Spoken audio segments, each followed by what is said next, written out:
See, if I was in charge of Smash Bros, it would have well over 100 characters by now, and people would still find something to complain about.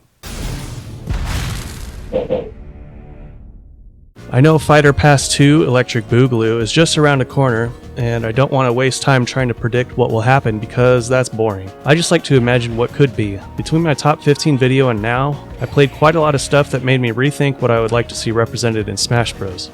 This video is just going to be about 7 more characters I'd like to see, and it will be a lot quicker than last time, except for this video's number 1. Let's get right into it. Okay! This is one of those obscure picks that was unfortunately only a one-off game that Sega will probably never revisit again, but it would be cool to see it again in some way. But being included in Smash is so unlikely that I completely forgot about even putting them in my huge-ass list of honorable mentions in my previous Smash countdown, so I have to keep them here at the bottom of the list. Ever played Skies of Arcadia? You should. It hasn't aged that well in some areas, but when I played this 18-year-old game from start to finish for the first time in 2018, I fucking loved it. Vise would be a great character. He's got a handful of abilities and an interesting piratey fighting style that can be turned into a moveset easily. But there's also another problem when putting him in Smash, besides being another anime sword boy, and it's that Aika, the other main character of Skies of Arcadia, is basically his other half. Without them together, it would be such a disservice, and I don't really know how they could implement both of them without just making them 2 separate playable characters. I don't know. They're at the bottom of my list, so I'm not going to think too hard about it. That was easy! The next one is a character from a 2D Sonic game. That isn't a Sonic game. I finally got around to playing Freedom Planet last year, and man, it was pretty dang fun. Lilac, the main heroine, would be a great Smash character. Like Sonic, she'd be pretty quick, and would use her magical dragonkin thing abilities to rush down and dominate opponents. They would have to take some liberties to fill out her entire moveset as a Smash character, but I think it would work very well. Though this one may be a bit of a stretch, as this series started out as a visual novel, and many would argue that visual novels aren't technically games, even if they have fail states in them. Fate Stay Night falls directly into this category.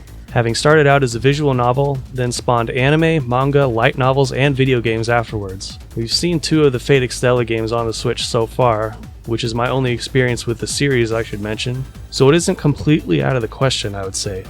The 2 main characters of the first one, Saber Nero and Caster Tamamo no Mai, and the main character of the second one, Charlemagne, would make for ideal characters to play as in Smash.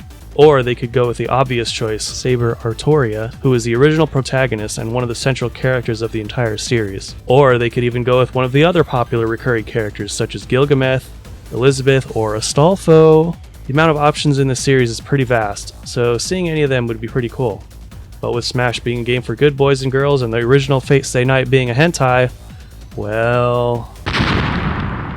A character from my honorable mentions in my previous countdown, KOS-MOS from Xenosaga, has been an idea for Smash Bros. That people around the internet have been floating around for a while now. And while I don't really see it happening, I would love it if it did because Xenosaga is a very special game to me. Having been featured as a guest character in Xenoblade 2 definitely helps her chances, and I'd take her over Pyra or some other doofy Xenoblade 2 character any day. However, if they made her a playable character in Smash, it would have to be based almost entirely on her abilities in Xenosaga, a series that hasn't been touched in quite some time unfortunately.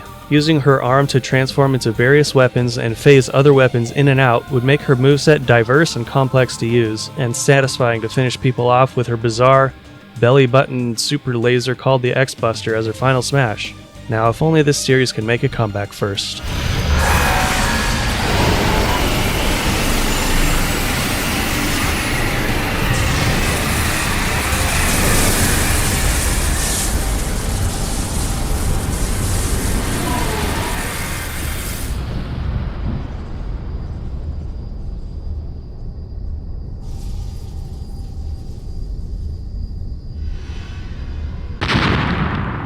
Are you one of those folks who want more female characters in Fighter Pass 2?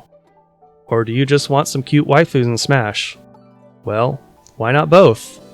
There's no better way than to get started on including the Atelier series in Smash. Yeah, I've mentioned I played a lot of these last year because damn, they are addicting. And with so many of the games already on the Switch, you could pretty much pick any of the main characters, but the most likely one would be Raizelin Stout, also known as Ryza, from the latest game, which is shaping up to be the most successful game in the franchise. And we all know why. Ryza uses a staff, as do all the other main heroines in the series, and while she wouldn't be the first, their main specialty is alchemy, creating materials, magical artifacts, elixirs, and other things by mixing other materials together in a large cauldron. Somehow. It just works. So her special moves could be based on making weird things and using them against opponents, similarly to how Hero uses random spells. Other than that, Ryza has a handful of magical abilities that could round out the rest of her moves.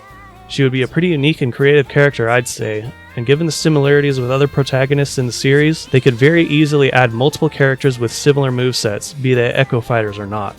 Rorona would be an obvious second choice, since she has appeared in many of the games so far. To the people who keep asking for a Mario Sunshine port or remaster, stop what you're doing and go play A Hat in Time instead. This game is incredibly charming and worth your time if you love the 3D Mario and Banjo-Kazooie kind of games. And Hat Kid, I mean, just look at her. Look at that cute face. So charming, so goddamn smug. Nuff said. Put Hat Kid in Smash now. Okay, but for real, the game actually gives us plenty to work with in terms of making a good moveset for her. She uses an umbrella as a weapon because...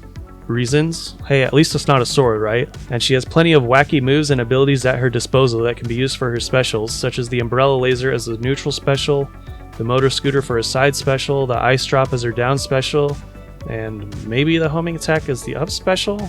I don't know. It just works. Her final smash could be some sort of time-stopping attack using one of those hourglasses. And they already made 3 great taunts for her in A Hat in Time already. So what else can I say? She's kinda the perfect character for Smash Bros.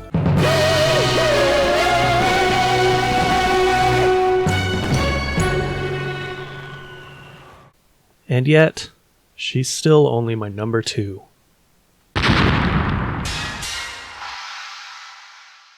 There is a series that has become very special to me in recent years. However, like the number 1 of my top 15 Smash characters video, it's yet another JRPG character from a series that isn't too popular. And it has little history on Nintendo platforms, especially in the West. The Legend of Heroes.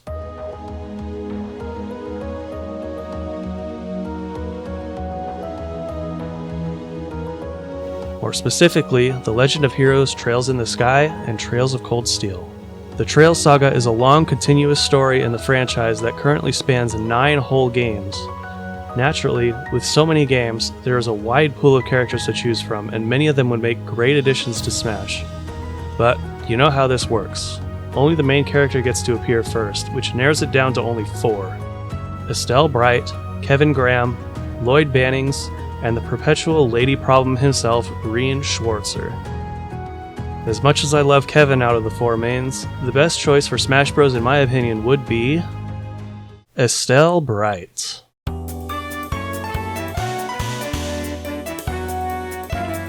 After all, it was Trails in the Sky that really popularized the Legend of Heroes series, and Estelle is the main character of the first 2, which makes her the premier protagonist of the entire saga. Plus, she uses a bow staff, and that's awesome. Yeah, there's like a buttload of games at this school. This one gang kept wanting me to join because I'm pretty good with a bow staff. But how realistic are her chances of being in Smash? Well, not very. She has been in a game that's on the Switch, The Legend of Heroes, Akatsuki no Kaseki, which unfortunately is only in Japan at the moment. Although, you do have The Legend of Heroes Trails of Cold Steel 3 coming to Switch, and she does exist within that universe. I know having Rien in Smash may be a more obvious choice because of that, and it would be interesting if he could use his Dark Ogre form as a mechanic, but, well... Anime Sword Boy bad! Anyway, what about Estelle's moves? She does use a pretty long-range weapon, and I used to have reservations about such things in Smash Bros. Due to sword characters being really annoying to deal with, but I've lightened up about it over time, and after thinking about it for a while, I think it wouldn't be a problem, especially with a weapon like this.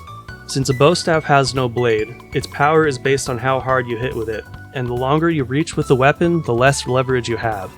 Think of the way Keelik fights in Soul Calibur. His long-range attacks are good at keeping people away from him, because when someone can get in close is when he struggles. However, if he can manage to get someone off guard, he can smack them with a short-range, dual-handed powerful attack. Estelle's regular attacks would work in a similar way. Her smash attacks would be shorter ranged, but have some decent power to them, whereas her tilts and aerials would have good range for keeping people at bay. For her specials, she has her crafts from the game. Comet would be a good neutral range attack. It would have a bit of startup time, but could fly out quickly to knock people away. Her side special would be Hurricane, where she spins around with her staff out, knocking people away. Her down special and up special could be magic arts from the games, such as a wind one for the up special recovery and a water or fire one for the down special attack. Anything could work, since in the game she has no elemental affinity or restrictions. And her final smash would be her signature S-craft, Wheel of Time, where she spins around like crazy, creating a fiery hurricane and steals health, which never made sense to me, but why not, I guess. It just works. It could heal her by 10 to 15% per character caught in the attack. If I had to pick a stage, it would be something that doesn't really spoil anything, which unfortunately leaves out a lot of great locations. So maybe fighting on the Arcee would be the best, since the ship is on the cover art of the first game after all. Now, go play it if you haven't already. We're good to go!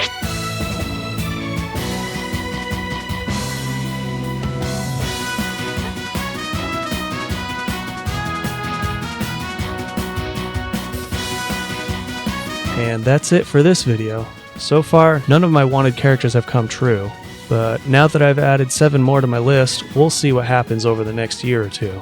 If I had to rank each character among the others in my previous list, it would look something like this. And thanks for watching. If you liked this video and want to see more nonsense from me, you know what to do.